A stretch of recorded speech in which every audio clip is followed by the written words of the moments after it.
Maka dalam sebuah skripsi, dalam sebuah tugas akhir, mahasiswa hanya menemukan masalah, kemudian dilakukan penelitian, dan akhirnya ditarik kesimpulan untuk memberikan solusi pada masalah.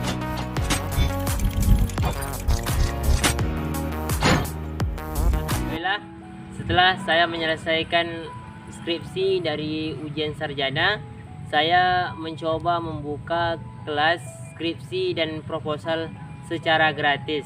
Mungkin video ini menjadi salah satu alternatif bagi kawan-kawan yang belum pernah menemui saya untuk belajar, untuk sama-sama belajar bagaimana cara menulis sinopsis, menulis outline, menulis proposal sampai menulis hasil dan kesimpulan dalam sebuah skripsi.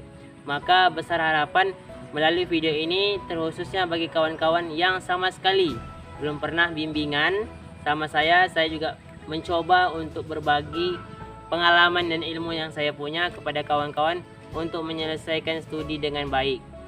Terima kasih. Selamat menyaksikan. Assalamualaikum warahmatullahi wabarakatuh. Kawan-kawan semuanya, pada video pertama ini saya akan bercerita tentang bagaimana cara menemukan masalah dalam penelitian. Pada kesempatan ini saya akan bercerita berbagi cara untuk menemukan masalah dalam penelitian. Ini yang penting. Masalah dalam penelitian itu sangat berbeda dengan masalah dalam kehidupan. Masalah dalam kehidupan itu contohnya ketika sesuatu yang terjadi dalam diri kita, kemudian kita tidak menginginkannya, itu masalah dalam kehidupan. Tetapi kalau masalah dalam penelitian itu pengertiannya berbeda. Masalah dalam penelitian itu adalah teori atau ketika teori dan praktek tidak sesuai, atau ketika harapan dan kenyataan tidak sesuai dengan yang diharapkan. Maka pengertian masalah dalam penelitian itu adalah ketika teori dan praktek tidak sesuai. Artinya ketika kawan-kawan semuanya menemukan masalah di lapangan, dicocokkan dengan teori. Ketika itu berselisih atau terjadi bertolak belakang, maka itu layak disebut masalah. Maka hal pertama sebelum menulis skripsi, menulis proposal ataupun menulis sinopsis dalam penelitian untuk sebagian tugas akhir seorang mahasiswa, maka hal yang paling mendasar yang harus diketahui adalah tentang masalah.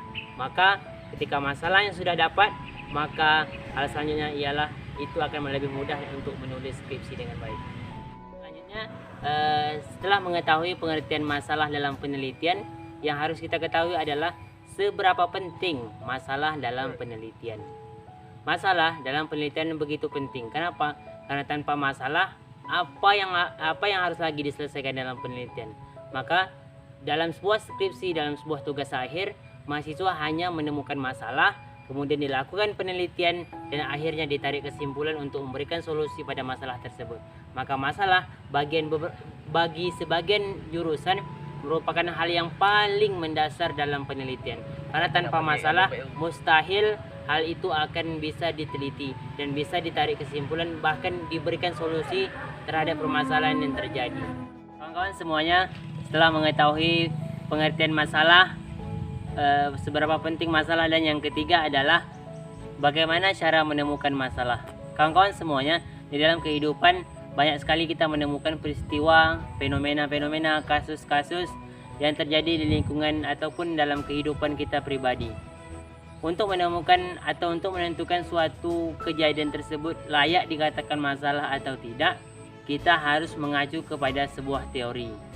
Ketika kita melihat sebuah kejadian, sebuah fenomena yang terjadi, yang mampu kita lihat, kita mampu kita analisa melalui pikiran kita, lalu kita temukan apakah ada satu orang ahli atau beberapa ahli yang pernah mengatakan bahwa itu dalam kategori masalah. Kenapa?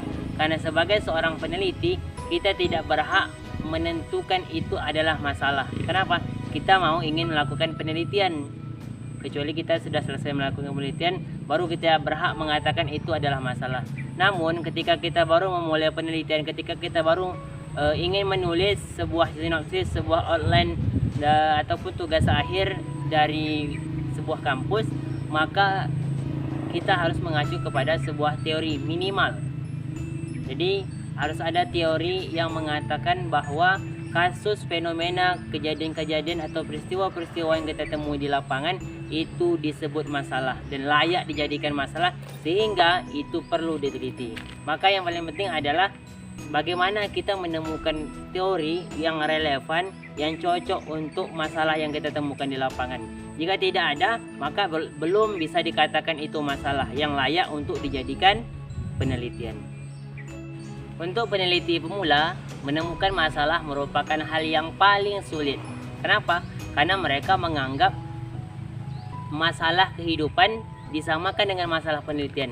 Padahal berbeda, kawan-kawan. Dan saya jelaskan di awal bahwa masalah kehidupan sangat bertolak belakang dengan masalah penelitian.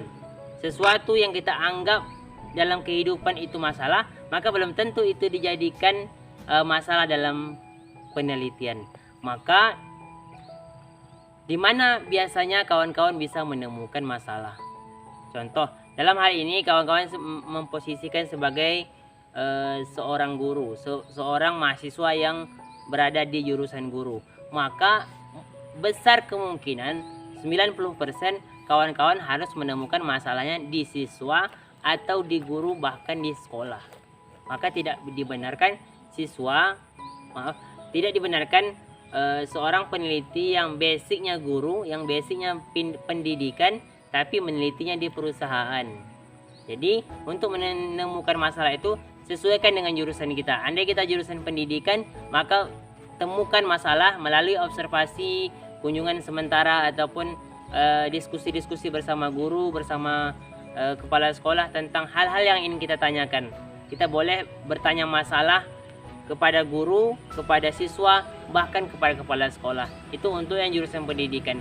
Mungkin yang jurusan manajemen bisa bertanya kepada instansi-instansi ataupun perusahaan-perusahaan yang ingin diteliti. Maka langkah pertama, jika kawan-kawan semuanya sebagai peneliti pemula belum menemukan masalah yang akan diangkat dalam penelitian, langkah terbaiknya adalah melakukan observasi ke lokasi penelitian yang akan dilakukan.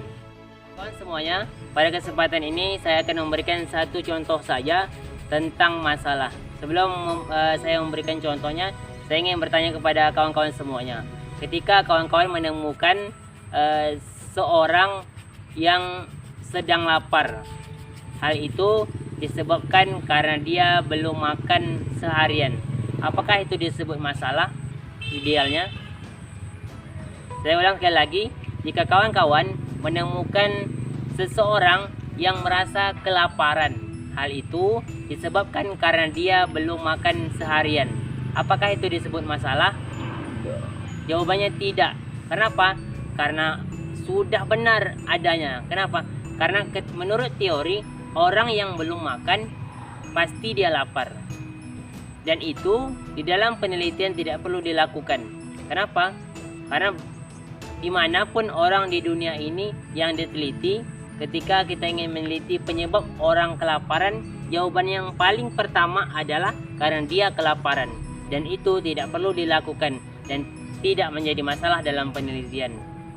Kemudian yang menjadi masalahnya adalah ketika kawan-kawan menemukan temannya, saudaranya, keluarganya sudah makan minimal 1 piring namun belum kenyang atau masih merasa kelaparan. Itu perlu dilakukan penelitian. Kenapa? Karena menurut dokter, kita baru masuk ke teori. Menurut dokter, ketika seseorang sudah mengkonsumsi 1 atau 2 piring nasi, maka kemungkinan besar seseorang akan merasa kenyang. Namun di lapangan, kejadian atau peristiwa kasus-kasus yang kita temukan di lapangan, kita menemukan bahwa ada seseorang yang sudah makan beberapa kali namun ia masih lapar. Itulah yang perlu dilakukan penelitian. Kenapa? Kenapa ada orang yang sudah makan berkali-kali namun masih merasa kelaparan? Atau sebaliknya, kawan-kawan menemukan orang-orang yang belum makan selama 2 atau 3 hari sebelumnya namun sudah kenyang. Ini tentu berdampak pada kesehatannya. Nah, itu perlu dilakukan penelitian. Kenapa? Karena menurut teori, orang yang belum makan selama 1, 2, atau 3 hari sebelumnya pasti akan merasa kelaparan sekali. Namun, kawan-kawan menemukan orang-orang yang belum makan selama 2 atau 3 hari tapi masih kenyang. Ini bisa menjadi masalah. Kenapa? Karena dia melanggar sebuah teori. Apa teorinya? Teorinya, ketika seseorang sudah makan pasti dia kenyang, atau sebaliknya, ketika orang belum makan pasti dia lapar. Maka masalah dalam penelitian itu bukan ketika orang lapar karena dia belum makan, tapi karena ada orang sudah makan tapi dia belum kenyang. Kawan-kawan semuanya, perlu kita ketahui bahwasanya di beberapa kampus ada beberapa jurusan yang tidak mewajibkan sebuah tugas akhir, skripsi, proposal yang menjadi syarat untuk persyaratan penyelesaian tugas akhir yang tidak mewajibkan adanya masalah. Maka itu tidak menjadi beban bagi kawan-kawan semuanya. Namun khusus di jurusan pendidikan, bagi kawan-kawan yang kuliah di jurusan pendidikan, maka hal yang pertama yang harus ditemukan untuk memulai menulis skripsi adalah kawan-kawan harus menemukan masalah. Itu yang penting. Kenapa? Karena tanpa masalah tidak ada penelitian. No problem, no research. Maka itu penting bagi kawan-kawan. Itu yang perlu diingat, bahwa kuasai apa itu masalah, di mana letaknya masalah, di mana bisa kita temukan masalah, kemudian apa syarat-syarat disebut masalah, dan apa saja yang menjadi kriteria-kriteria yang layak disebut masalah. Ketika hal itu semuanya sudah kawan-kawan kuasai, maka ketika kawan-kawan melakukan observasi, kawan-kawan melakukan kunjungan ke sebuah sekolah atau di sebuah tempat penelitian, maka kawan-kawan lebih mudah mengidentifikasi suatu peristiwa, kejadian, ataupun fenomena-fenomena untuk menentukan apakah itu sebuah masalah atau tidak. Akibat dari tidak adanya masalah dalam penelitian, maka ini menjadi sebuah kejanggalan tersendiri bagi suatu program studi yang harus ada masalah dalam sebuah skripsi. Maka penting sekali bagi kawan-kawan yang saat ini sedang menonton video, yang ingin menulis sebuah tugas akhir ataupun skripsi, bahkan mungkin proposal yang belum selesai, maka pastikan masalah itu benar-benar ada. Maka menemukan masalah ialah dengan cara membandingkan teori-teori yang ada. Tentu sebelum menemukan masalah, kita harus memperbanyak bacaan literatur yang berhubungan dengan masalah-masalah ataupun bidang yang ingin kita teliti. Contoh, kita ingin meneliti tentang membaca, maka yang harus kita dalami adalah bagaimana membaca yang baik, kemudian bagaimana teknik-teknik membaca, dan seterusnya. Sehingga setelah kita memahami seluk-beluk tentang membaca, maka kita akan mudah menemukan masalah. Jadi untuk menemukan masalah yang sesungguhnya di dalam penelitian, kita butuh beberapa ahli yang sudah dijelaskan di awal. Jika tidak ada seorang ahli, maka itu belum dikatakan masalah. Maka dalam hal ini kita butuh teori. Kapan sesuatu itu dikatakan teori? Ketika pertama, sesuatu itu dikatakan teori ketika pendapat ahli, pendapat orang-orang expert di bidangnya, kemudian dituliskan dalam bentuk bisa jadi jurnal ataupun buku. Itu syarat jadi teori. Jadi kawan-kawan bisa menemukan sebuah teori atau menemukan banyak teori yang relevan dengan penelitian yang akan kawan-kawan lakukan melalui buku ataupun jurnal-jurnal. Untuk mengetahui hasil-hasil penelitian, saya sarankan kawan-kawan lebih banyak membaca jurnal-jurnal yang berkaitan. Kawan-kawan, akhirnya demikianlah pembahasan tentang apa itu masalah, cara menemukan masalah, kapan masalah itu disebut masalah, dan di mana masalah biasanya ditemukan. Demikian video kita pada hari ini. Terima kasih atas tontonannya. Semoga bermanfaat. Untuk video selanjutnya kita akan bahas tentang cara membuat identifikasi masalah dalam penelitian. Saksikan di video selanjutnya. Jangan lupa like, share, komen, dan subscribe video kami. Demikian, assalamualaikum warahmatullahi wabarakatuh.